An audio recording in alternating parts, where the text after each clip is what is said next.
በሰው ልጅ ታሪክ የመጀመሪያው ግድያ የተፈጸመው በምን ምክንያት እንደሆነ ያውቃሉ? ደም መፋሰስ የጀመረው በጠላትነት ሳይሆን በሁለት ወንድማማቾች መካከል በገባ የቅናት መርዝ ነበር። ዛሬ የቃየንና የአቤልን አስደንጋጭ ታሪክ እንመለከታለን። እስከ ቪዲዮ መጨረሻ ድረስ አብራችሁን ቆዩ። ሰላም የተከበራችሁና የተወደዳችሁ የእግዚአብሔር ቤተሰቦች እንዲሁም የኦርቶዶክስ ተዋሕዶ ዩቲዩብ ቻናል ተመልካቾች እንኳን በሰላም መጣችሁ እያልኩኝ ዛሬ ደግሞ በምድር ላይ ለመጀመሪያ ጊዜ ሞት በማን ተጀመረ? ምድር ላይ የፈሰሰው የመጀመሪያው ደም የማን ደም ነው? በምን ምክንያት ፈሰሰ? የሚሉ ጥያቄዎችን እንመልሳለን። ቪዲዮአችን ላይክ በማድረግ እንዲሁም ሰብስክራይብ ያላደረጋችሁ ቤተሰብ ያልሆናችሁ ሰብስክራይብ በማድረግ ቤተሰብ እንሁን። ሀሳብ አስተያየት ካላችሁ ኮሜንት ሴክሽን ላይ በማስቀመጥ አብሮነታችሁ አይለየን።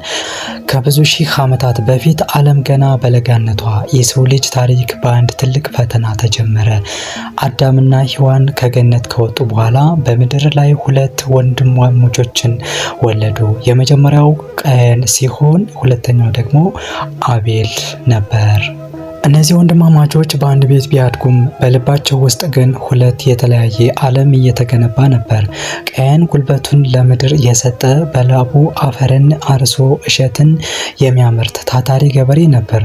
እጆቹ በስራ የጠነከሩ፣ ትኩረቱም በምድራዊ ስኬት ላይ ነበር። በሌላ በኩል ታናሽ ወንድሙ አቤል ሩህሩህ እረኛ ነበር። በጎቹን ወደ ለምለም መስክ ያሰማራ፣ በቅንነት በፍቅር መንጋውን የሚጠብቅ የዋህ ነፍስ ነበረው። ቃየን ለምድራዊ ጥረቱ ሲጨነቅ፣ አቤል ግን በፈጣሪው ጸጋና ምስጋና ውስጥ ይኖር ነበር። ይህም ለታላቁ ግጭት መነሻ ሆነ። አንድ ቀን ሁለቱም ወንድማማቾች ለፈጣሪያቸው መስዋዕት ለማቅረብ ወሰኑ። አቤል ካለው መንጋ ሁሉ ምርጡንና የሰባውን ጠቦት መርጦ በሙሉ አክብሮት ላቀረበ።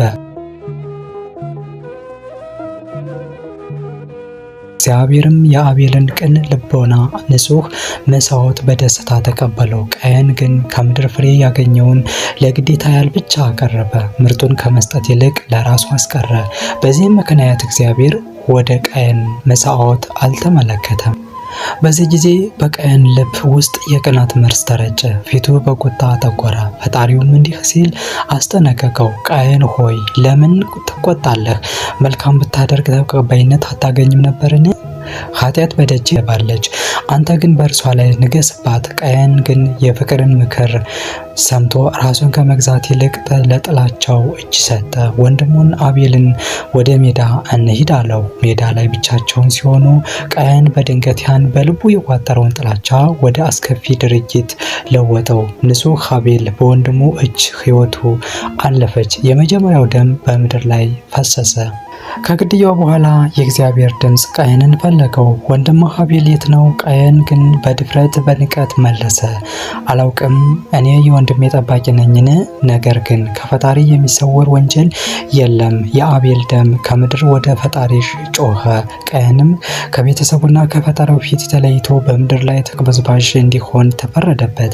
ቃየን ቅጣቴ ሊሸከሙት ከሚችሉት በላይ ይከብዳል፣ የሚያገኘኝ ሁሉ ይገድለኛል ሲል ተማጸነ። እግዚአብሔር ግን በበቀል ላይ በቀልን አልፈለገምና ማንም እንዳይገድለው በቃየን ላይ ምልክት አደረገለት። ቃየንም ከኤደን በስተ ምስራቅ ወደምትገኘው ኖድ ወይም የመቅበዝበዝ ምድር ተሰደደ። የቃየን ታሪክ ዛሬም ለእኛ ትልቅ ትምህርት አለው። ቅናትና ጥላቻ ሰላምን እንደሚነጥቁ፣ ፍቅርና ቅንነት ግን የሕይወት መሰረት እንደሚሆኑ ያስታውሱናል። ውድ ተመልካቾቻችን እኛስ ዛሬ የወንድሞቻችን ጠባቂዎች ነን?